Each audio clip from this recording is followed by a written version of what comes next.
रे तेरे वास्ते नाची रे देना। ओ सर ये क्या बोल रहे हो? अच्छा मुझे नहीं इमेजिन करना अपने आप को, आप नंगे हो, रेगिस्तान में हो। रेगिस्तान में हो तो वहां पे हीट बहुत ज्यादा है। आपके सामने दो डेस्क लगे हुए हैं, एक लोहे का डेस्क है और एक लकड़ का डेस्क है। किस डेस्क पे बैठना पसंद करेंगे? हो रहा हूँ मेरे सामने ये बशीर साहब बैठा है। एक नई लड़की क्लास में आई जिसका नाम था नाजिया। अब बशीर को नाजिया अच्छी लगने लग गई। अब ये इन्वेस्टिगेट कर रहा है नाजिया पे, पूछ रहा है कहाँ रहते हो, पापा पुलिस पे तो नहीं है, कोई बड़ा भाई बॉडी बिल्डर तो नहीं है जिससे एनर्जी भी फुर फुर करके बाहर आए, मैटर भी फुर फुर करके बाहर आए, उसको ओपन सिस्टम कहते हैं। ओके सर, बहुत अच्छे समझ। वीडियो में तब तक के लिए अल्लाह हाफिज, अल्लाह राखा, जय हिंद, वंदे मातरम, वंदे मातरम, वंदे मातरम, वंदे मातरम। हाय एवरीवन, अस्सलाम वालेकुम वरहमतुल्लाहि वबरकातुहू, नमस्ते, सत श्री अकाल। क्या हाल है? रुखसाना, फरजाना, बशीर, वानी, मुदस्सिर, जुल्फकार, इफ्तिकार, जफर, जुल्फकार, पीयूष, उत्कर्ष, सरदीप सिंह, राहुल, दानिश, मेरे प्यारे बच्चे बशीर। होप आप अपने घर पे बहुत अच्छे से केमिस्ट्री की प्रिपरेशन कर रहे हो और जो वन शॉट में आपको दे रहा हूं वो आपको अच्छे से समझ आ रहे होंगे। अच्छा, केमिकल बॉन्डिंग जो इससे जो कुछ वन शॉट 4 था वो थोड़ा सा मुश्किल है, तो कोई मसला नहीं, आप 1 से 2 बार देखो, हम आपके पास टाइम है इसलिए मैंने कल वन शॉट नहीं डाला। और मुझे पता है बहुत सारे बच्चे मुझे व्हाट्सएप पे मैसेज कर रहे थे कि सर आप बहुत अच्छा पढ़ा रहे हो, हमें मुझे बड़े मोटिवेशन मिली और मैंने अपने सारे काम छोड़े और मैंने बोला वन शॉट 5 भी बनाते हैं, थर्मोडायनामिक्स लेके आते हैं, बच्चों को बताते हैं कि थर्मोडायनामिक्स क्या होते हैं। और मैं मन ही मन में नाची रे तेरे वास्ते नाची रे देना। ओ सर ये क्या बोल रहे हो? अच्छा सर, करते हैं वन शॉट 5 शुरू, दैट इज थर्मोडायनामिक्स। थर्मोडायनामिक्स से पहले मैं आपसे एक सवाल करूंगा कि आप नंगे हो और रेगिस्तान में हो। कहां पे हो? मुझे नहीं फील करना, मुझे नहीं इमेजिन करना अपने आप को, आप नंगे हो, रेगिस्तान में हो। रेगिस्तान में हो तो वहां पे हीट बहुत ज्यादा है। आपके सामने दो डेस्क लगे हुए हैं, एक लोहे का डेस्क है और एक लकड़ का डेस्क है। किस डेस्क पे बैठना पसंद करेंगे? हम सर लकड़ वाले पे बैठना पसंद करेंगे। क्यों करेंगे? इसके पीछे की जो साइंस है उसे थर्मोडायनामिक्स कहते हैं, क्योंकि लकड़ वाली हीट ज्यादा रेडिएट नहीं कर रही होगी, लोहे वाली ज्यादा रेडिएट कर रही होगी। वैसे ही मैं बोल रहा हूं कि एक ऐसी जगह पे चले जाओ जहां पे बर्फ ही बर्फ है। क्या है? बर्फ है, बर्फ। वहां पे आप नंगे खड़े हो, आपके सामने दो डेस्क है, एक लोहे का डेस्क है और एक लकड़ का डेस्क है। कहां बैठना पसंद करोगे? लोहे वाले के पे के लकड़ वाले पे? इसके पीछे भी जो साइंस है उसे थर्मोडायनामिक्स कहते हैं। बेसिक मोटा मोटा मैं आपको बताऊं तो थर्मो वर्ड टेम्परेचर से रिलेटेड है, हीट से रिलेटेड है और डायनामिक रिलेटेड है किससे? Word dynamic is related from the motion. Dynamics मतलब मोशन, मतलब ये जो हीट का मोशन है, ये जो हीट फ्लो है, इसकी स्टडी को क्या बोला जाता है? थर्मोडायनामिक्स कहा जाता है। What do you mean by thermodynamics बच्चा? Thermodynamics is a field concern with the study of inter conversion of heat, work and various other kinds of energy. ये किसके साथ डील करती है? Inter conversion of heat, work and various kinds of the energy, इसके साथ deal करती है। But अगर आप अच्छे से देखो तो वर्ड थर्मो का मतलब होता है हीट और डायनामिक्स का मतलब होता है मोशन। मोशन ऑफ हीट को आप थर्मोडायनामिक्स कहते हो। और ये जो डेफिनेशन है ये इंटरनेशनल है। बात समझ आई कि नहीं आई? इंटरनेशनल डेफिनेशन क्या करती है कि एनर्जी को काम में कन्वर्ट किया जा सकता है और काम को एनर्जी में कन्वर्ट किया जा सकता है।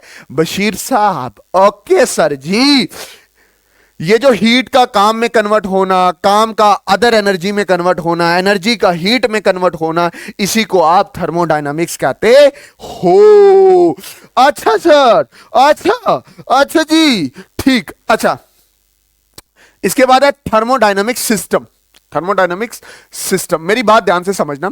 सिस्टम वो मतलब ये कुछ डेफिनेशन है जो इस चैप्टर में आएंगी।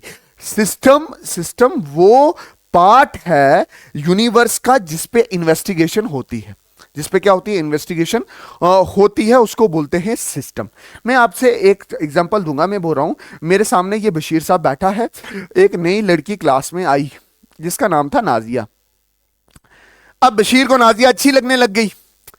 अब ये इन्वेस्टिगेट कर रहा है नाजिया पे, पूछ रहा है कहाँ रहते हो, पापा पुलिस में तो नहीं है, कोई बड़ा भाई बॉडी बिल्डर तो नहीं है। तो बशीर इन्वेस्टिगेट कर रहा है नाजिया पे, तो नाजिया क्या हुई, सिस्टम हुई बशीर के लिए, और बाकी जितना भी है उसके इर्द गिर्द उससे उसका कोई लेना देना नहीं है। वो क्या हुआ, सराउंडिंग हुआ, जिसके ऊपर इन्वेस्टिगेशन की जाती है, इन्वेस्टिगेशन की जाती है, उसको सिस्टम आखते हैं या कहते हैं। An assembly of a very large number of particle having a certain value of pressure, volume and temperature is called thermodynamic system। मैं इसकी थोड़ी और एग्जांपल लूंगा। जैसे ये कप है, इस कप से मैं इस कप को देख रहा हूं, जब मैं इसको देख रहा हूं तो मैं ये देख रहा हूं कि इसमें से हीट बाहर निकल रही है, इसमें से मैटर भी बाहर निकल रहा है, मेरा पूरा ध्यान इस कप की तरफ है, तो मेरे लिए ये क्या हुआ, सिस्टम हुआ।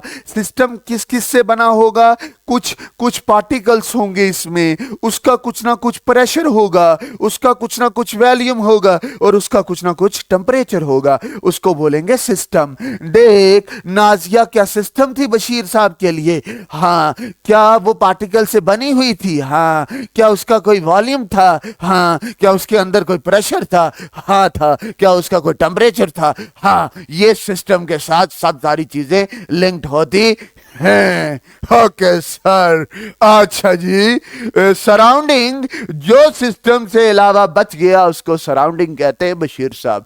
जैसे मैं अच्छे से बोलूं, ये कप जो आपके लिए सिस्टम था, ये जो नाजिया बशीर के लिए सिस्टम थी, उसके अलावा बशीर के लिए जो बाकी जितना भी सराउंडिंग था वो उसके लिए क्या हो गया, उसके लिए सराउंडिंग हो गया। Everything outside the system which can have a direct effect on the system is called surrounding। मतलब वो सारी चीजें जो इस सिस्टम के बाहर हैं वो सराउंडिंग हो जाती हैं। और याद रखो कि सिस्टम और सराउंडिंग दोनों जब मिक्स होती हैं, उसको जो मतलब दोनों के सम को यूनिवर्स कहते हैं। देखो बशीर के लिए कायनात एक सिस्टम नाजिया है और बाकी जो उसकी इर्द गिर्द की चीजें हैं। ओके सर, बहुत अच्छे से समझ आया हमें। आज आपकी आवाज को क्या हुआ है, तो मैं सोचा आज मैं आपको शाहरुख खान की तरह पढ़ाता हूं। Okay sir, types of system 3 तरह का होता है, that is open system, close system and isolated system. कौन कौन सा, open system, close system and isolated system. Okay sir, system 3 तरह का, open, close and isolated. Open system कौन सा हुआ, जो बिल्कुल खुला हुआ है, जैसे ये बीकर है, इसमें पानी है, ये पानी है, ऊपर से ढक्कन खुला है, यहां से एनर्जी बाहर निकल सकती है, यहां से मैटर बाहर निकल सकता है। Such a system is known as close system. ऐसा सिस्टम जिससे एनर्जी भी फुर फुर करके बाहर आए, मैटर भी फुर फुर करके बाहर आए, उसको ओपन सिस्टम कहते हैं। ओके सर, बहुत अच्छे, समझ आ रहा है सर। ओके, एक कप में चाय लो और उसको ऊपर से खुला छोड़ दो, मैटर भी बाहर निकलेगा, एनर्जी भी बाहर निकलेगी, उसको बोलेंगे open system. Okay sir, close system there is no exchange of matter but exchange of energy possible between the system and surrounding. एक ऐसा सिस्टम जिसके इर्द गिर्द से एनर्जी तो बाहर निकल सकती है बट मैटर बाहर नहीं निकल सकता, क्योंकि ऊपर से डब्बा बंद है। ये ऐसा ही है जैसे प्रेशर कुकर है। प्रेशर कुकर में आप पानी उबालो, पानी में से जो हीट निकलेगी वो बाहर आ सकती है बट पानी बाहर नहीं आ सकता। उसके बाद है आइसोलेटेड सिस्टम। यहां पे ना बेटा एनर्जी बाहर आएगी और ना बेटा मैटर बाहर आएगा। ओके सर, बहुत अच्छे, ये बात तो मुझे समझ आ रही है, ना एनर्जी बाहर ना मैटर बाहर। क्या ऐसा सच में पॉसिबल भी है कि किसी सिस्टम में से एनर्जी बाहर ही ना आ रही हो? हाँ, पॉसिबल है। थोड़ा बहुत पॉसिबल है। जैसे आपके पास थर्मस है, थर्मस में अगर पानी लो गर्म तो आप ध्यान से देखो, उसे ऊपर से लॉक कर दो, सुबह 80 डिग्री है, शाम को देखो तो वो 70 हुआ होगा, थोड़ा बहुत एनर्जी लीक हुई होगी। तो आइसोलेटेड सिस्टम सच में पॉसिबल नहीं है। बिल्कुल आराम से बताता हूं आइसोलेटेड सिस्टम। आइसोलेटेड सिस्टम वो सिस्टम होता है जिसमें जिसमें ना एनर्जी बाहर आती है ना मैटर बाहर आता है। बट दुनिया में ऐसा कोई सिस्टम ही नहीं बना जिससे एनर्जी लीक ना हो। एनर्जी बड़ी जल्दी जल्दी लीक हो सकती है। Okay done. एक्सटेंसिव प्रॉपर्टी, ये कुछ प्रॉपर्टीज हैं जो आपको ध्यान में रखनी है। एक्सटेंसिव प्रॉपर्टी, ये एक्सटेंसिव प्रॉपर्टी होती है वो प्रॉपर्टी जो क्वांटिटी पे डिपेंड करती हैं। जैसे मेरा वजन हो गया मास, है ना, क्या मास क्वांटिटी पे डिपेंड करता है? हाँ करता है सर। क्या वॉल्यूम डिपेंड करता है? करता है सर। बहुत अच्छे। मास भी डिपेंड करता है, वॉल्यूम भी डिपेंड करता है। जो क्वांटिटी पे डिपेंड करे उसको बोलेंगे एक्सटेंसिव प्रॉपर्टी। जैसे फॉर एग्जांपल मेरे पास एक बोरी है चावलों की और मैंने क्या किया, उसका वजन था 50 किलो और मैंने दोनों को आधा आधा कर दिया, एक 25 इधर और 25 इधर। बात खत्म आई। देखो क्या आधा करने पे मास आधा हो गया सर। तो ये कौन सी प्रॉपर्टी हुई? Extensive property. सर ऐसे पढ़ाओ, बड़ा मजा आ रहा है। आगे मास, वॉल्यूम, इंथैल्पी। अभी आप इंथैल्पी के बारे में कुछ नहीं जानते, थोड़ी बहुत बात करेंगे हम इस चैप्टर में। ओके सर, ठीक है। Known as the extensive property. Intrinsic property, intrinsic property does not depend upon the size, matter, quantity और the matter present in a system. Intrinsic property किसी भी क्वांटिटी पे, वॉल्यूम पे डिपेंड नहीं करती। जैसे इस रूम का टेम्परेचर है 40 डिग्री, इस रूम को आधा किया तो क्या टेम्परेचर भी आधा हो जाएगा? ऐसा पॉसिबल नहीं है। आधा करने पे 20 इधर 20 इधर, और आधा किया 10 10 इधर, और आधा किया 5 5 इधर, मतलब कमरा आधा आधा करने पे टेम्परेचर कम हो रहा है। हिमालय वाली फीलिंग आ रही है, कश्मीर गुलमर्ग वाली फीलिंग आ रही है। क्या ऐसा हो सकता है? नहीं हो सकता सर। क्या बात है सर, बहुत अच्छा, मजा आ गया।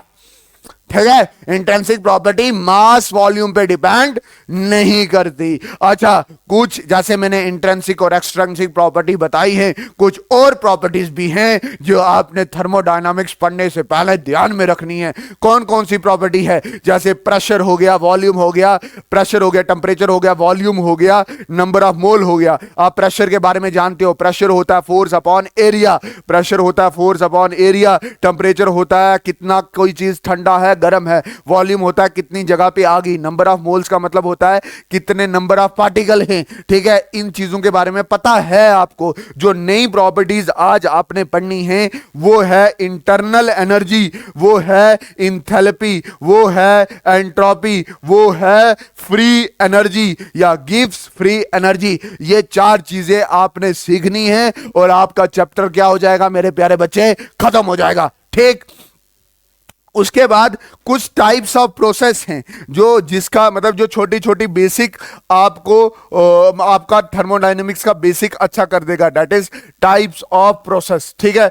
अब मेरे बच्चे ध्यान में रखना, ऐसा प्रोसेस आइसोथर्मल प्रोसेस। देखो ऐसा प्रोसेस जिसमें temperature when the operation is carried out at constant temperature, मतलब ऐसा प्रोसेस जहां पे टेम्परेचर कांस्टेंट हो, मतलब पहला वाला टेम्परेचर इज इक्वल टू बाद वाले टेम्परेचर के बराबर हो। जैसे फॉर एग्जांपल आपको पता है कि बर्फ बदल जाती है पानी में, क्या टेम्परेचर बदलता है? नहीं बदलता।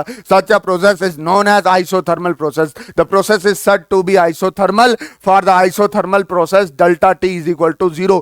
चेंज 0 हो जाएगा। खुद देखो, इसको इधर लेके जाओ, delta f minus delta t i is equal to 0। Change in temperature क्या होगा?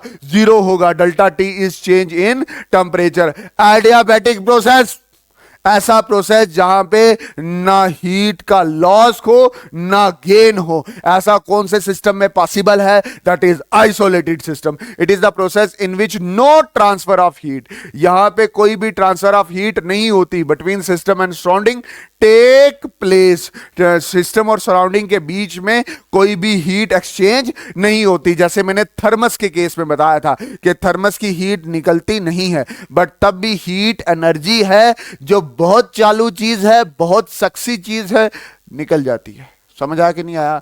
एनर्जी को रोकना मुश्किल ही नहीं, नामुमकिन है।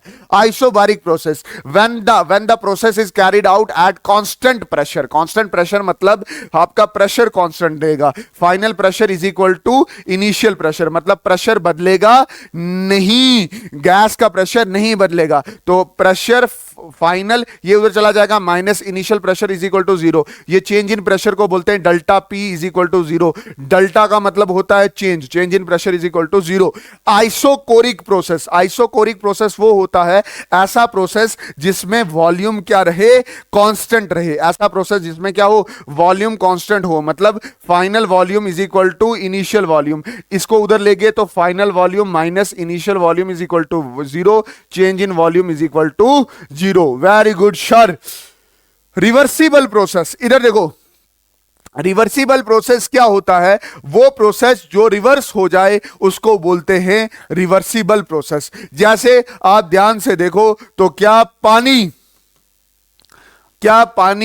वाटर वेपर में कन्वर्ट हो सकता है? और क्या वाटर वेपर्स दोबारा पानी में कन्वर्ट हो सकता है? इसको बोलते हैं reversible process. When in a process a change brought in a such a way that the process could at any moment to be reverse. जैसे पानी वाटर वेपर में कन्वर्ट हो जाएगा और वाटर वेपर वाटर में कन्वर्ट हो जाएगा। इसके बाद सेम डेफिनेशन मैंने लिखी थी, बट ये क्या है? Irreversible process. Irreversible process when a process is change is bought in such a way that the process at any moment can't be reverse, can't be, cannot be reverse के जो ये process है ये कभी भी रिवर्स ना हो, और इसमें चेंज बहुत बड़ा हो जाता है। बात समझे कि नहीं? ये स्टेप, ये छोटा स्टेप होता है, जल्दी जल्दी इसमें कन्वर्ट हुआ, जल्दी जल्दी इसमें कन्वर्ट होगा, ठीक है, बट ये क्या होता है? थोड़ा लॉन्ग प्रोसेस होता है। बात समझे कि नहीं है? ये इरिवर्सिबल प्रोसेस होता है जो दोबारा रिवर्ट नहीं होता। जैसे आपके पास पेपर है, आपने उसको जलाया, वो किस में कन्वर्ट हो गया? ऐश। अब इसकी मिन्नतें करना उधर हो जा, बट ऐसा कुछ नहीं होगा। अच्छा, कुछ प्रोसेस होते हैं जिसको आप बोलते हो साइक्लिक प्रोसेस। साइक्लिक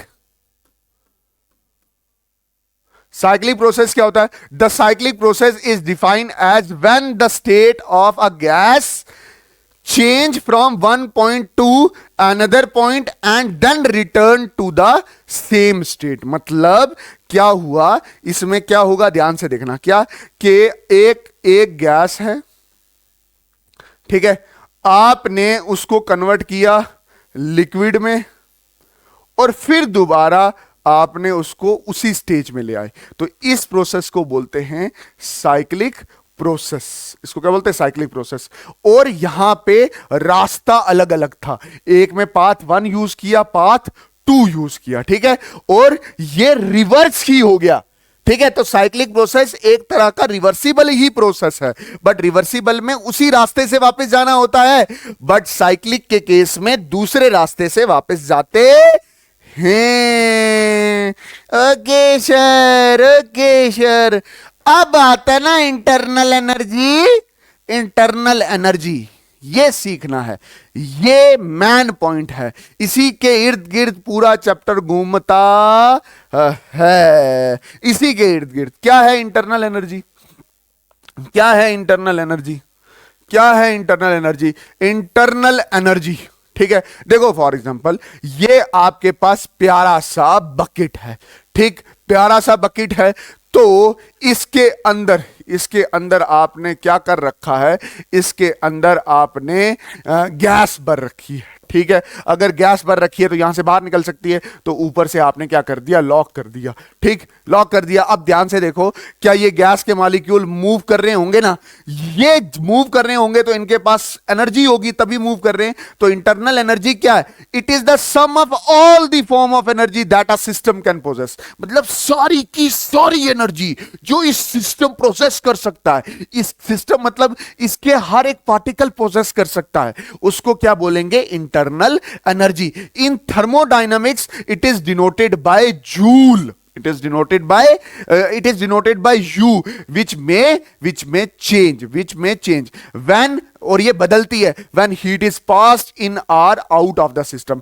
ये बदलती कब है, जब आप इसमें हीट डालोगे तो इसके पास ज्यादा एनर्जी हो जाएगी, हीट निकालोगे इसके पास कम एनर्जी होगी, इसको ऊपर से कंप्रेस करोगे इसके पास ज्यादा एनर्जी हो जाएगी, इसको थोड़ा ऊपर से ढीला करोगे तो इसके पास कम एनर्जी हो जाएगी। मतलब काम से इसको चेंज कर सकते हो। And matter enter or leaves the system. इस इंटरनल एनर्जी को आप तीन तरीके से बदल सकते हो, गर्म करके, ऊपर से दबा के, और नए मॉलिक्यूल ऐड करके।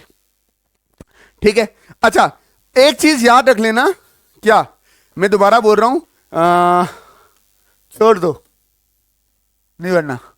The sum of all the forms of energy stored in an atom or a molecule is called the internal energy of that bucket। मतलब जो इसमें छोटे छोटे मॉलिक्यूल है ना, उसमें कितनी सारी टोटल जितनी एनर्जी है उसको बोलते हैं इंटरनल एनर्जी। जितनी भी सम टोटल ऑफ एनर्जी होगी ना इन गैस के मॉलिक्यूल के पास, उसी को क्या बोलेंगे, इंटरनल एनर्जी।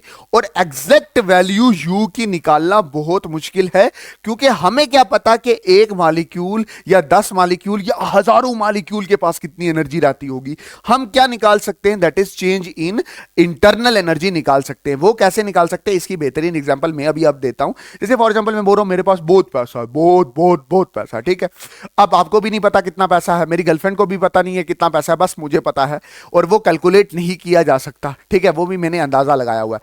तो आप कैसे बताओगे, मैं मतलब कैसे बताओगे, तो उस केस में क्या करोगे, आप चेंज निकालोगे। जैसे पूरे दिन में मैंने क्या किया, मेरी गर्लफ्रेंड ने मेरे से 200 रुपया मांगा, मैंने 200 रुपया दे दिया। मैं वापस आया तो, और रोड से जा रहा था तो मैंने बोला अल्लाह के नाम पे दे दो। किसी बच्चे ने मेरे हाथ पे 500 रुपया थमा दिया, ठीक है। अब मेरे पास नेट में कितने हैं 200 उस दिन के लिए, 200 गया और कितना आया, दैट इज 300। तो उतना मतलब हम क्या निकाल सकते हैं कि कितनी हीट गई और कितनी heat I, that is change हम निकाल सकते हैं। एग्जैक्ट इंटरनल एनर्जी नहीं निकाल सकते, ठीक। अच्छा, mode of transfer of energy between system and surrounding. मतलब सिस्टम और सराउंडिंग के बीच में जो एनर्जी ट्रांसफर होती है वो किस तरह से होती है। The two important mode of transfer of the energy between the system and surrounding is heat and work. Heat and the work. एक चीज याद रख लेना, ये इसका ये इनडायरेक्टली मतलब है कि एक सिस्टम है उसकी इंटरनल एनर्जी कैसे बढ़ाई या कम की जा सकती है, वो दो तरीके से की जा सकती है, एक हीट से और एक वर्क से। ओके सर, क्या होता है हीट? हीट को डिनोट करते हैं दैट इज क्यू से। किससे डिनोट करते हैं? क्यू से। छोटे क्यू से भी डिनोट कर सकते हैं, बड़े क्यू से भी डिनोट कर सकते हैं। Energy is exchange between the system and the surrounding due to the temperature difference is called the heat. Exactly heat की डेफिनेशन क्या है? कि हीट की डेफिनेशन ये है कि ये एक फॉर्म ऑफ एनर्जी है जो क्या होती है, it the energy which is exchange between, it is a form of energy which is exchange between the system and the surrounding due to the temperature difference. जैसे फॉर एग्जांपल ये मेरा हाथ है, ठीक है, ये मेरा हाथ है, ये मैंने हाथ ड्रा किया, मेरा टेम्परेचर है डेट इज 27 डिग्री सेल्सियस, और मैंने इसको ना अपने हाथ को ना एक मेटल प्लेट पे रख रखा है, ठीक है, वहां पे क्या है, दैट इज टेम्परेचर है 100 डिग्री सेल्सियस। आपका हाथ तो जल रहा होगा, हाँ जल रहा होगा, क्यों? क्योंकि यहां से एक हीट मेरे हाथ में जा रही है, एक एनर्जी मेरे हाथ में जा रही है। उसी एनर्जी को, ये जो एनर्जी मेरे हाथ में जा रही है, ये जो एनर्जी मेरे हाथ में जा रही है, इसी एनर्जी का स्पेशल नाम दिया जाता है, जिसको आप क्या बोलते हो, हीट कहते हो। हीट एक ऐसी एनर्जी है जो सिस्टम से सराउंडिंग में जाती है या सराउंडिंग से सिस्टम में आती है जब टेम्परेचर डिफरेंस होता है। ठीक है, यहां पे मैं आपको एक चीज ड्रा करके बताऊंगा। देखो इधर, ये मेरे पास एक कंटेनर है, ठीक है, इसमें मैंने भर भर के क्या भर रखा है, यहां पे मैंने गैस भर रखी है। क्या भर रखी है? ये मैंने गैस भर रखी है। चाचा क्या भर रखा है? गैस भर रखी है। अब ध्यान से देखना, क्या इसकी कोई ना कोई इंटरनल एनर्जी होगी? कोई ना कोई इंटरनल एनर्जी होगी। और मैंने यहां से इसको क्या कर रखा है? पकड़ रखा है। क्या कर रखा है? पकड़ के रखा है, ऐसे पकड़ के रखा है। ये इसका क्या है? ये मैंने इसको यहां से क्या करके रखा है? पकड़ करके रखा है। और इंटरनल एनर्जी इसकी यू है। अब खुद ध्यान से देखो, ये ऊपर नहीं मूव कर रहा, बट मैंने इसको हीट दी, इसको हीट दी। क्या इसमें एनर्जी ऐड हुई? क्या एनर्जी इसमें क्या हुई? ऐड हुई। जब एनर्जी ऐड हुई तो क्या इसकी इंटरनल एनर्जी बढ़ गई? मतलब ऐसा याद रखना कि जो हीट होती है, दैट इज क्यू, उसकी वैल्यू पॉजिटिव ली जाती है when when when heat is added to the system. जब हीट ऐड होती है किसमें?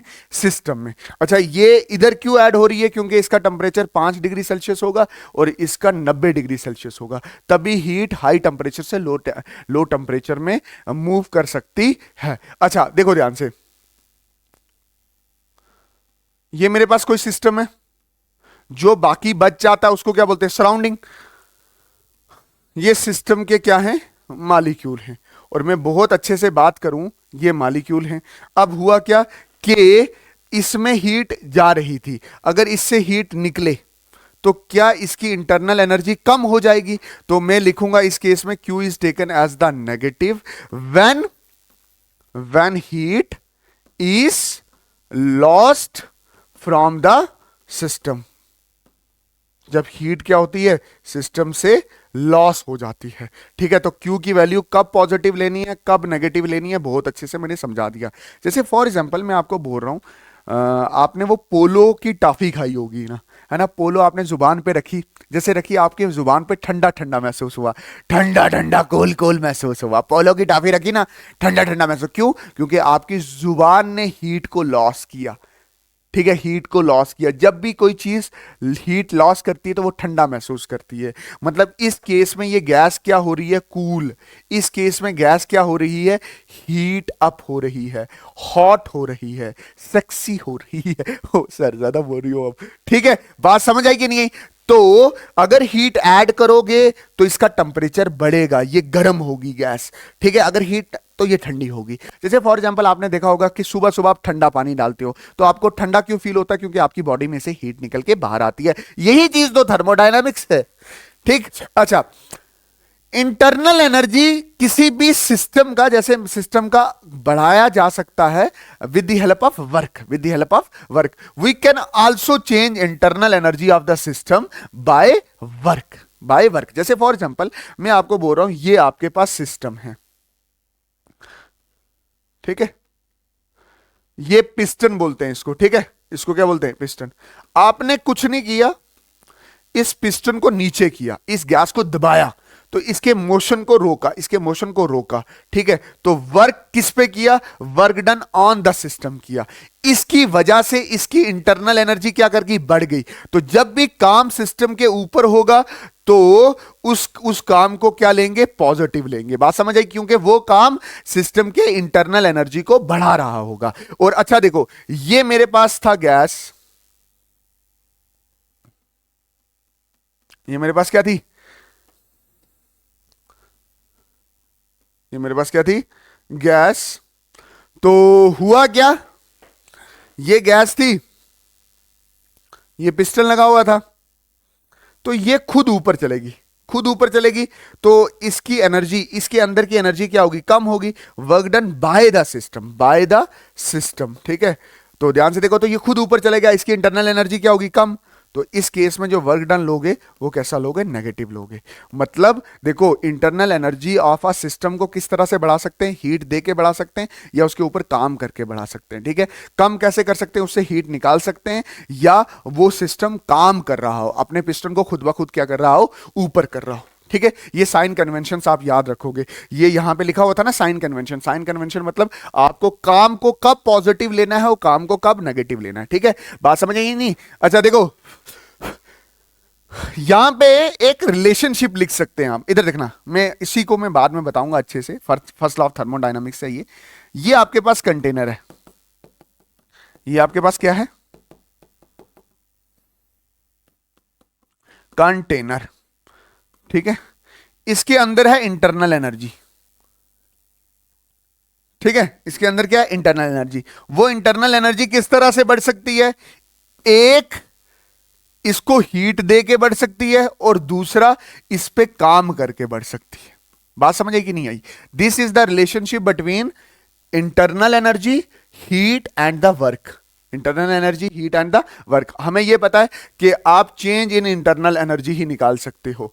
मतलब कितना चेंज आया होगा जब आपने हीट दी है, कितना चेंज आया होगा जब आपने इसके ऊपर काम किया है। ठीक है, कितनी इंटरनल एनर्जी बढ़ेगी इसकी, वो डिपेंड करेगा हीट पे और काम पे। इसी को बोलते हैं फर्स्ट लॉ ऑफ, इसी को क्या बोलते हैं, फर्स्ट लॉ ऑफ थर्मोडायनामिक्स।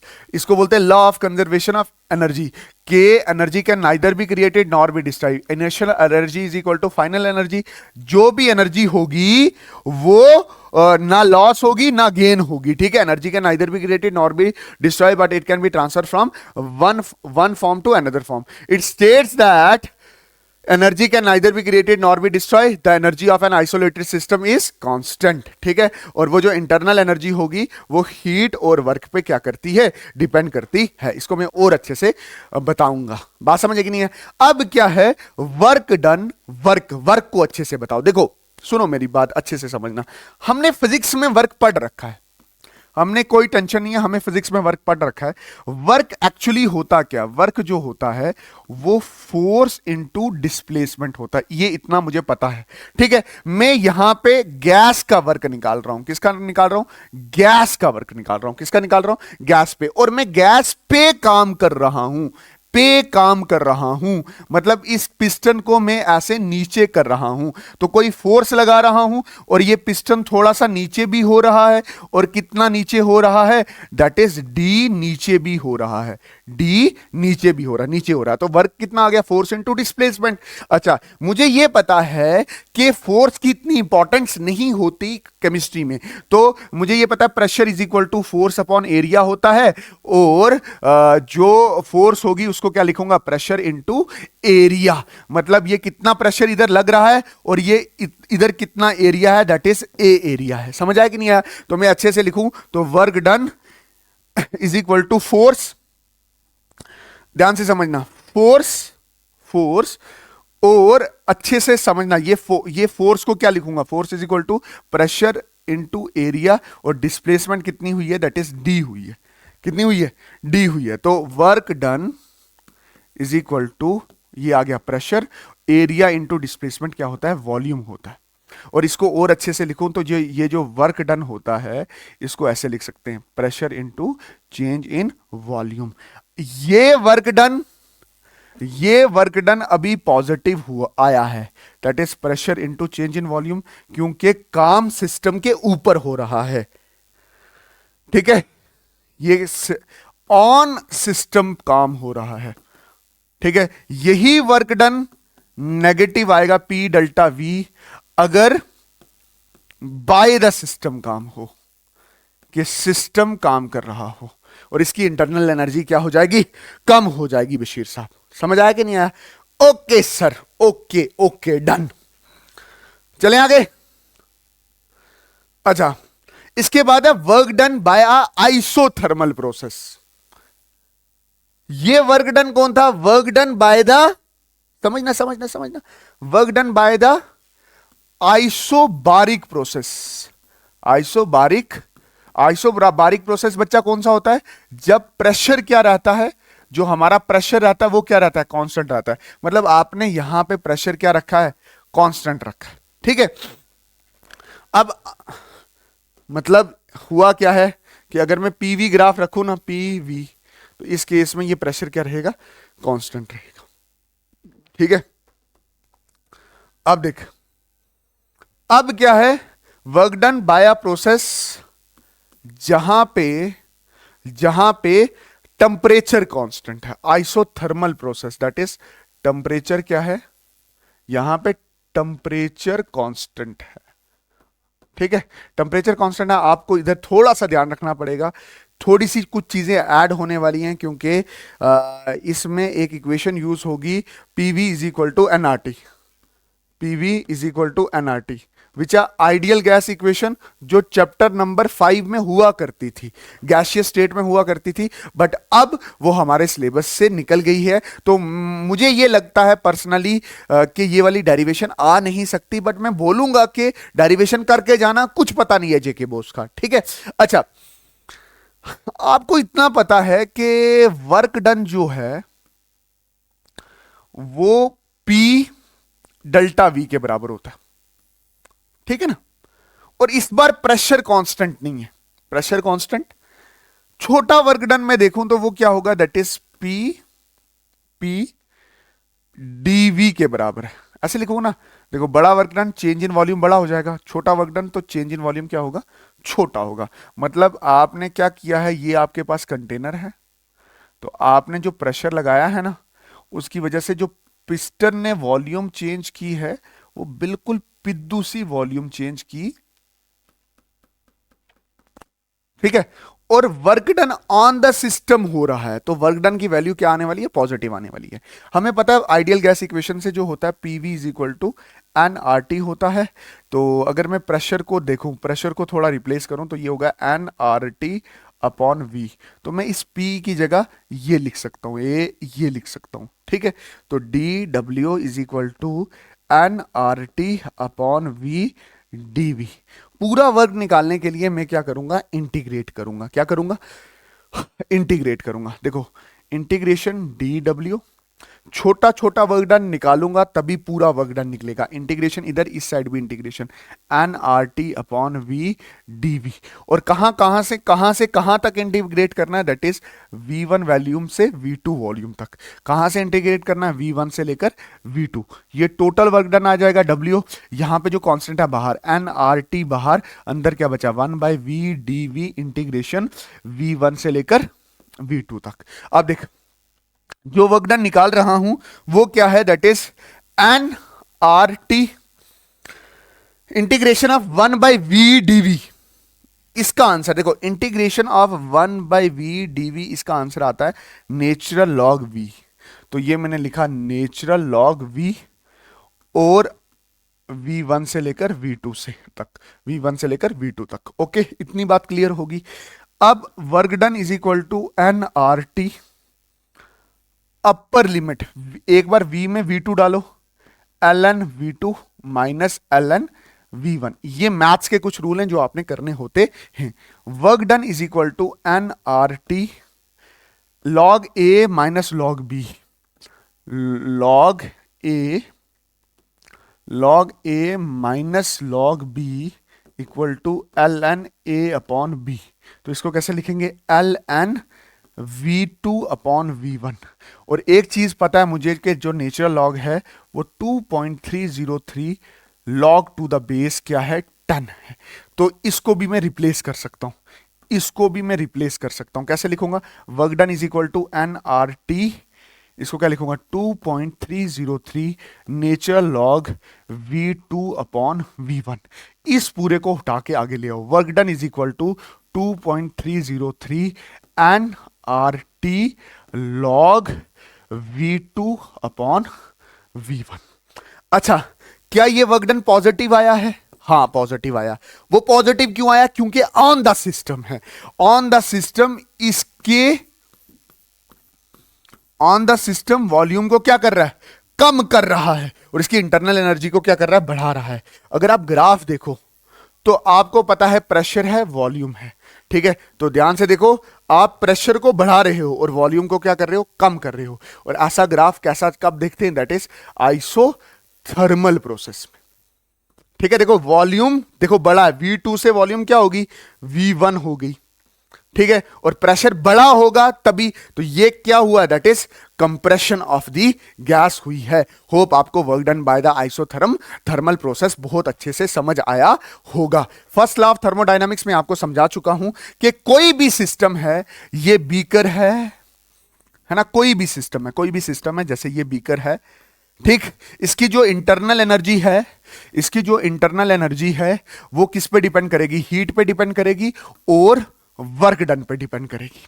ठीक है, इसकी जो इंटरनल एनर्जी है वो Q प्लस वर्क डन क्या होता है, P डेल्टा V होता है। और अभी मैंने आपको एक चीज सिखाई, PV is equal to NRT, और अगर मैं PV लिखूंगा NR, अगर मैं इधर डेल्टा V लिखूंगा तो मुझे इधर चेंज इन टेम्परेचर लिखना पड़ेगा।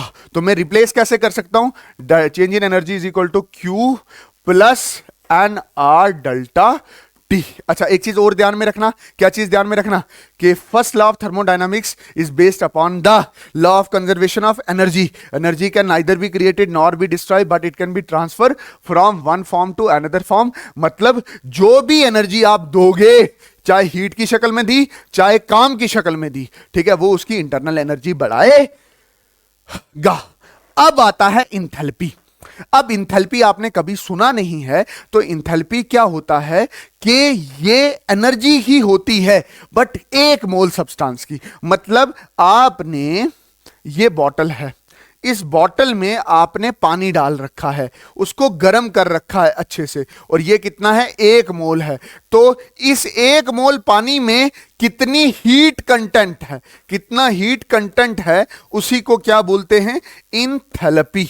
इसी को क्या बोलते हैं, enthalpy. What is enthalpy, energy for 1 mole of a substance is called enthalpy. ऐसा यूनिट क्या होता है, जूल पर मोल, या आप इसको क्या लिखते हो, किलो जूल पर मोल भी लिखते हो, क्योंकि आप 1 मोल ले रहे हो। मतलब यहां पे इंथैल्पी में ना आपको पता है कि 1 मोल ही लेना है। ठीक है, 1 मोल की कितनी एनर्जी होगी, उसी को क्या बोलते हैं, enthalpy. Standard enthalpy of reaction. इसके बाद आता है standard enthalpy of reaction. Standard enthalpy of reaction क्या हो गया, कोई रिएक्शन हो रही है जिसमें कोई हीट चेंज हो रही है, मतलब रिएक्शन के दौरान हीट की इन्वॉल्वमेंट होती है। जैसे फॉर एग्जांपल ये पानी है, इसको आपने हीट दिया तो ये क्या हुआ, H2 प्लस O2। क्या ये हीट देने पे या हीट की इन्वॉल्वमेंट हुई ना, मतलब हीट की इन्वॉल्वमेंट हुई है, तो इंथैल्पी का नाम आ गया standard enthalpy of a reaction. मतलब इंथैल्पी इन्वॉल्व होती है रिएक्शन में, किसकी कंडीशन पे, स्टैंडर्ड टेम्परेचर प्रेशर पे। ठीक है, इसका मतलब क्या हो गया, एसटीपी पे। एसटीपी का मतलब ये हो गया स्टैंडर्ड टेम्परेचर प्रेशर। मतलब आपने टेम्परेचर कितना लेना है, 273 केल्विन, और प्रेशर आपने कितना लेना है, प्रेशर आपने लेना है दैट इज 1 बार। बात समझ गए नहीं, ये स्टैंडर्ड कंडीशन होती है। मतलब enthalpy change during a reaction, ठीक, स्टैंडर्ड कंडीशन में, मतलब आसपास का प्रेशर जो है वो R1 बार है और उधर का टेम्परेचर 273 है। ठीक है, और रिएक्शन के दौरान इंथैल्पी बदलती है। क्या पता रिएक्शन हीट को एब्जॉर्ब कर रहा हो, एंडोथर्मिक हो, और क्या पता वो रिएक्शन हीट को लॉस कर रहा हो, एक्सोथर्मिक हो, मेरे प्यारे बच्चे। ठीक है, अच्छा, enthalpy change during the phase transformation. मतलब फेज ट्रांसफॉर्मेशन का मतलब क्या हो गया, इंथैल्पी बदलती है जब फेस बदलता है। फेस का मतलब क्या हो गया, जब स्टेट बदलती है। एक है फ्यूजन। फ्यूजन का मतलब क्या हो गया, जब सॉलिड आइस बदल रही है लिक्विड में। मतलब जब आइस बदल रही है किसमें, लिक्विड में, इसके दौरान जो इंथैल्पी बदलती है उसको बोलते हैं इंथैल्पी ऑफ फ्यूजन। ठीक है, आप देखते होंगे लिक्विड में ज्यादा हीट है, मतलब ज्यादा एनर्जी कंटेंट है, और आइस में कम है। और 1 mole enthalpy of fusion is the heat energy or change in the enthalpy when 1 mole of the solid, 1 मोल बदले, 1 मोल। ठीक है, उसी तरह से है इंथैल्पी ऑफ फ्यूजन। इसके बाद है इंथैल्पी ऑफ वेपराइजेशन। वो इंथैल्पी चेंज जब लिक्विड चेंज हो जाए किसमें, गैस में। ठीक है, 1 मोल लिक्विड चेंज हो जाए 1 मोल गैस में, ये याद रखना है। इंथैल्पी ऑफ सब्लिमेशन मतलब 1 मोल सॉलिड चेंज हो जाए डायरेक्टली गैस में, जो एंथैल्पी चेंज होगी 1 मोल, 1 मोल, इसका ध्यान रखना, 1 मोल सॉलिड चेंज हो गैस में, उसको क्या बोलेंगे? Enthalpy of sublimation. ठीक है, फिर है एंथैल्पी ऑफ फॉर्मेशन। एंथैल्पी मतलब वो the enthalpy of formation is defined as the change in enthalpy in the formation of 1 mole of substance. जब 1 मोल ऑफ सब्सटेंस बढ़ रहा हो, जैसे फॉर एग्जांपल ये 1 मोल पानी बन रहा है फ्रॉम इट्स कंस्टिट्यूएंट, कंस्टिट्यूएंट मतलब बेसिक चीज है, from its constituent elements under standard condition. Constituent elements जैसे हाइड्रोजन एंड ऑक्सीजन यूज करके, ये कंस्टिट्यूएंट है ना, इसके भागीदार है, हाइड्रोजन भी है ऑक्सीजन भी है। वाटर किससे बनता है? हाइड्रोजन और ऑक्सीजन से, ये दोनों जुड़ते हैं और क्या बनता है? वाटर बनता है। और बनना कितना चाहिए? 1 मोल बनना चाहिए। ठीक है, उसी तरह से ये कार्बन है, हाइड्रोजन है, दोनों जुड़ के क्या बनते हैं? दैट इज C6H6, इसको बोलते हैं बेंजीन। इसको क्या बोला जाता है? बेंजीन। तो ये यहां पे जो एंथैल्पी बदलेगी 1 मोल पानी बनने में, उसको बोलते हैं enthalpy of formation of water. और यहां पे जो एंथैल्पी बदलेगी 1 मोल बेंजीन बनने में, इसको बोलते हैं enthalpy of formation of benzene. ठीक है, अच्छा, थर्मोडायनामिक इक्वेशन, थर्मोकेमिकल इक्वेशन क्या होती है कि जब कभी भी देखो, थर्मोकेमिकल इक्वेशन मतलब आपने इक्वेशन लिखी कि SO2 के साथ मिला और SO2 बना, है ना, और 1 मोल बना, तो ये क्या हुआ? Enthalpy of formation. और उसमें कितनी एनर्जी का चेंज आया? दैट इज 296.9 किलो जूल, वो साथ में लिखी। तो इस पूरी इक्वेशन को बोलते हैं thermochemical equation. A balance chemical equation together with the value of change in enthalpy. Change in enthalpy साथ में लिखी है, इसको बोलते हैं थर्मोकेमिकल इक्वेशन। अच्छा, इसके बाद है हेसला। हेसला क्या होता है? देखो, हेसला क्या है?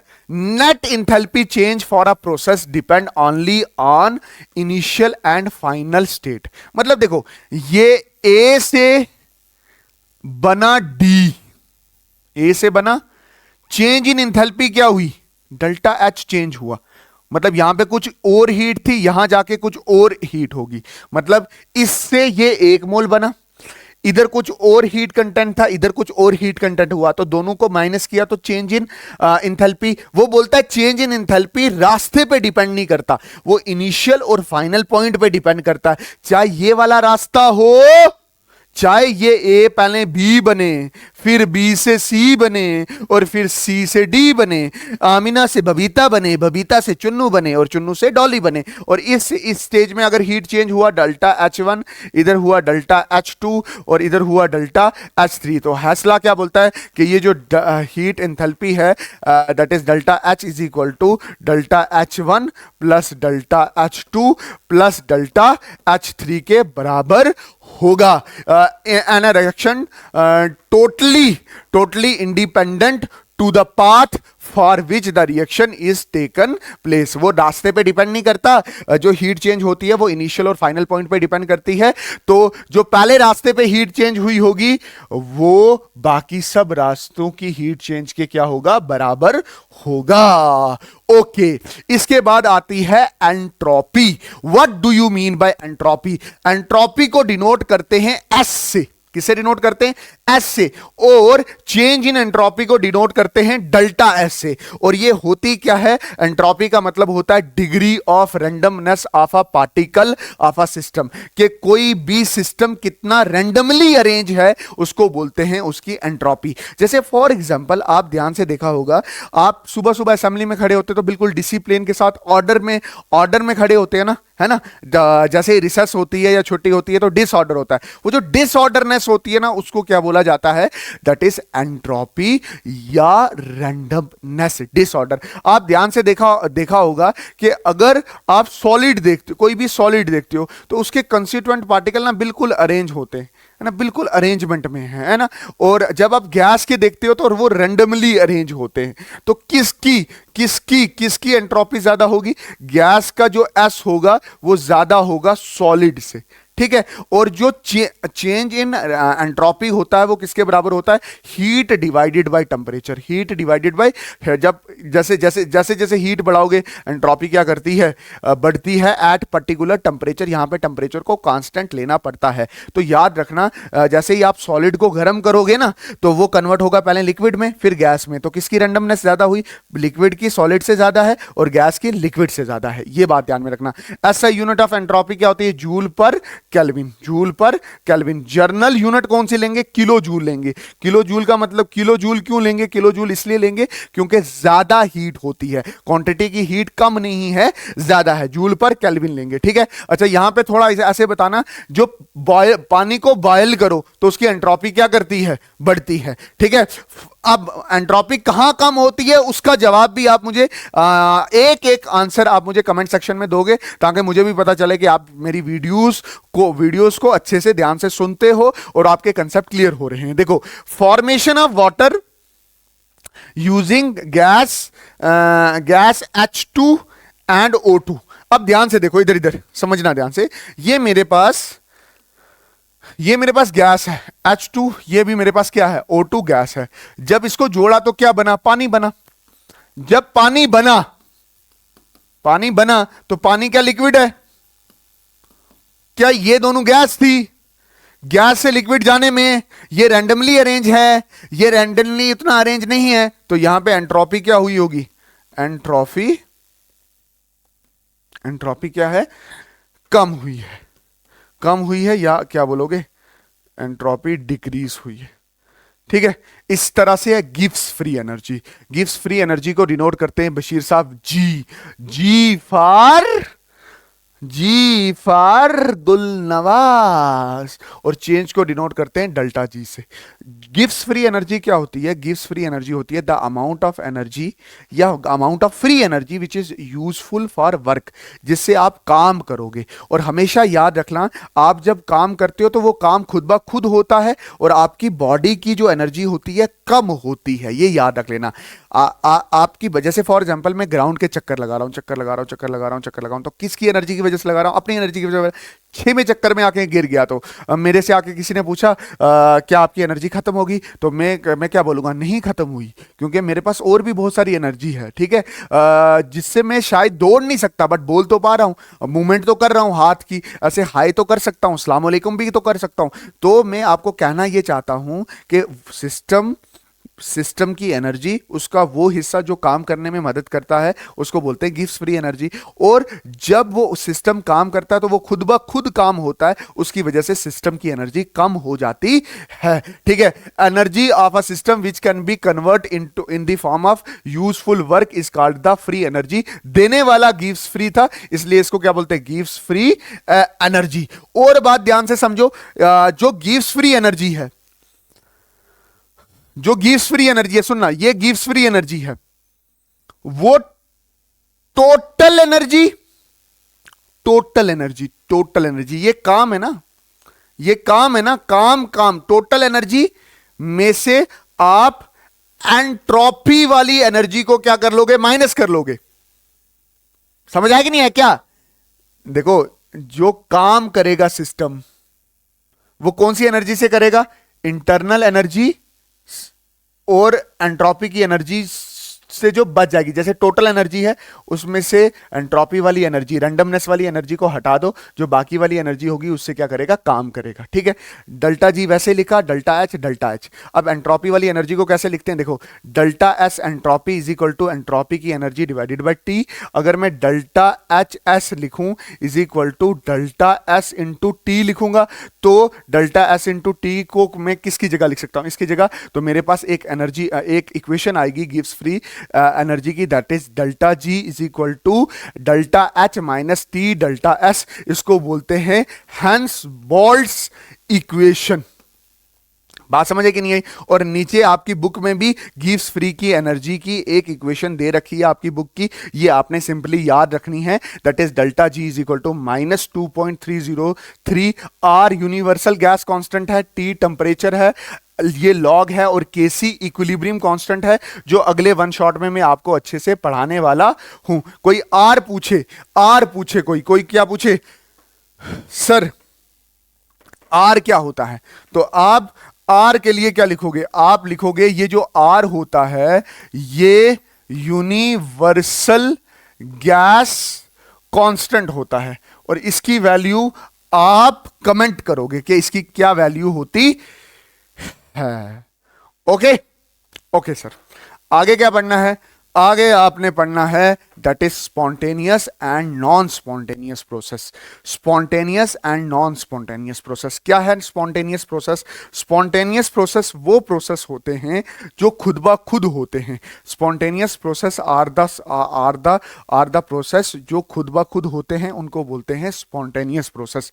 Spontaneous process, the spontaneous process are the processes, the spontaneous process has the tendency to take place naturally, no external work is needed to carry out. मतलब जो खुद ब खुद होते हैं उसको बोलते हैं स्पॉन्टेनियस प्रोसेस। जैसे स्पॉन्टेनियस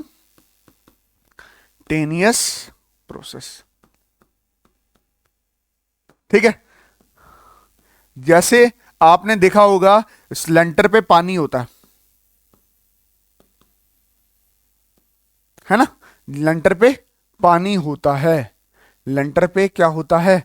पानी होता है। वो कन्वर्ट हो जाता है वाटर वेपर पे,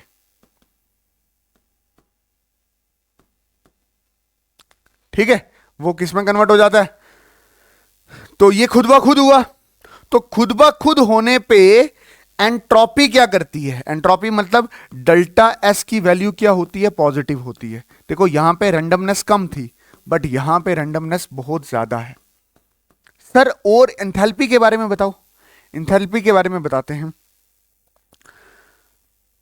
देखो ये कप था, ये कप था, इसने हीट लॉस की, तो इसकी जो डेल्टा एच है या एंथैल्पी क्या हुई? कम हुई। तो स्पॉन्टेनियस प्रोसेस के लिए डेल्टा एस की वैल्यू पॉजिटिव, डेल्टा एच की वैल्यू नेगेटिव। और तीसरा होता है गिव्स फ्री एनर्जी, उसकी वैल्यू भी क्या होती है? नेगेटिव होती है, क्योंकि जो स्पॉन्टेनियस प्रोसेस होता है वो खुद ब खुद होता है, खुद ब खुद काम करता है, और उसकी एनर्जी क्या हो जाती है? कम हो जाती है। नॉन स्पॉन्टेनियस प्रोसेस आप ध्यान से देखना, non-spontaneous process, the non-spontaneous process is driven by a external force and cannot be performed naturally। तो उसके केस में नॉन स्पॉन्टेनियस प्रोसेस के केस में नॉन स्पॉन्टेनियस प्रोसेस जो खुद ब खुद नहीं होता, जो खुद ब खुद नहीं होता, नॉन स्पॉन्टेनियस प्रोसेस जो खुद ब खुद नहीं होता, नेचुरली नहीं होता, उसके केस में एंट्रोपी कम हो रही होती है, ठीक है। जैसे इसी का, जैसे ये वाटर वेपर है ना, इसको उधर ले जाना है तो आपको ना इसको कंडेंस करना पड़ेगा, उसके लिए आपको कोई एक्सटर्नल वर्क करना पड़ेगा, प्रेशर लाके उसको पास करना पड़ेगा। अच्छा, डेल्टा एच पॉजिटिव करना पड़ेगा, मतलब अगर इस कप को दोबारा क्या करना है? गर्म करना है, तो हीट इसमें आपने बाहर से क्या करनी पड़ेगी? ऐड करनी पड़ेगी। और नॉन स्पॉन्टेनियस प्रोसेस को एक्सटर्नल एनर्जी दे के काम करवाना पड़ता है, इसलिए डेल्टा एच डेल्टा वी जी उसके उधर के लिए क्या होता है? पॉजिटिव होता है। इस पे एमसीक्यू बन सकता है, अच्छे से करके जाना। ओके, एक लास्ट सवाल है जो थोड़ा इंपॉर्टेंट है, मैं समझता हूं, मैं सोचता हूं कि मैं आपको करवा के जाऊं। क्या? That is relationship between CP and CV. मैं सब चीजें क्लियर करूंगा, 2 मिनट के लिए अच्छे से सुन लो। पहले मैं क्या बोल रहा हूं कि कोई भी सिस्टम है, कोई भी सिस्टम है, बशीर साहब, कोई भी सिस्टम है, ये सिस्टम है, ठीक है, इसके ऊपर ये पिस्टन लगा दिया हुआ है। मैं बोल रहा हूं जो मैं हीट इसको दूंगा वो इसकी इंटरनल एनर्जी बढ़ाएगा और थोड़ा क्या करेगा? काम करेगा। यही होगा ना कि जो हीट आप देते हो, है ना, जो आप हीट देते हो वो उसकी अंदर की इंटरनल एनर्जी बढ़ाता है प्लस काम करता है। ऐसा यही फर्स्ट लॉ ऑफ थर्मोडायनामिक्स है। थोड़ा आपको ये वाला थोड़ा उल्टा लग रहा होगा, बट आपको इस सवाल के लिए ऐसे ही दिमाग में रखना है। चलो ठीक है, ओके। ये जो हीट है, ये हीट क्या कर रही है कि इसका टेंपरेचर बढ़ा रही है और इसको काम भी करवा रही है। तो ये जो हीट है, ये जो हीट है, ये हीट क्या है? That is specific heat at constant pressure है, ठीक है। और इसका फॉर्मूला क्या होगा? Q is equal to N C P delta T, ये इसका क्या है? फॉर्मूला है इस हीट का, ठीक। और ये वाली जो इंटरनल एनर्जी है डेल्टा यू, जो इंटरनल एनर्जी, ये क्या है? ये है स्पेसिफिक हीट, इसको थोड़ा सा ठीक कर लेना, specific heat at constant volume, क्योंकि ये सिर्फ इसका टेम्परेचर बढ़ा रही है, वॉल्यूम बढ़ाने के लिए तो हमारे पास क्या है? काम है। तो इसको कैसे लिखेंगे? जो डेल्टा वी है वो है N C we delta T. इसको डालते हैं इधर, इसकी जगह क्या डालें? हीट की जगह क्यू, क्यू की जगह आप क्या लिख सकते हैं? N C P delta t. Delta u की जगह क्या लिखोगे? N C we delta t. और work done plus work done plus work done, work done आपको पता है पी डेल्टा वी होता है, आपको ये पता है, work done is equal to P delta V. पहुंच गए? N C P delta T is equal to N C we delta T plus P delta V की जगह क्या लिखेंगे? पी डेल्टा वी की जगह एक और फॉर्मूला होता है एन आर डेल्टा टी। क्या लिखेंगे? एन आर डेल्टा टी, ठीक है। ये एक वर्क पीवी के बराबर है, बता चुका हूं, और PV N R delta T के बराबर है। क्यों? ये भी मैंने फर्स्ट लॉ ऑफ थर्मोडायनामिक्स में बताया था, और इसको बोलते हैं आइडियल गैस इक्वेशन। उस चैप्टर से है जहां का चैप्टर क्या कर दिया गया है, बोर्ड वालों ने डिलीट कर दिया हुआ है, ठीक है। देखो N delta T N delta T N delta T cancel, तो यहां पे आया क्या? CP is equal to CV plus R. तो इसको मैं कैसे लिखूंगा? CP minus CV is equal to R. ये रिलेशनशिप है किसका? सीपी और सीवी का। होप आपको ये वीडियो पसंद आई होगी, मैंने फुल एनर्जी के साथ आपको ये वीडियो करवाई है। सर आपकी आवाज चेंज होगी? कुछ नहीं, आवाज चेंज होनी चाहिए, क्योंकि बहुत सारे बच्चे मेहनत नहीं कर रहे हैं। इतने मेहनत से मैं आपके लिए वीडियो बनाता हूं, आप तब भी कमेंट नहीं करते। प्लीज प्लीज कमेंट करो। थैंक यू सो मच कि आप मुझे पसंद कर रहे हो। बहुत सारे बच्चे कमेंट करते भी हैं, सर बहुत अच्छा पढ़ा रहे हैं। अच्छा, मिलते हैं नए वन शॉट में। नया वन शॉट कौन सा है? That is equilibrium. Equilibrium B में आज शाम को डालूंगा, 6 बजे डाल दूंगा इक्विलिब्रियम। और मेरे लिए दुआ करते रहें। आज अलविदा जुमा भी है, और रोजा भी रखा हुआ है मैंने।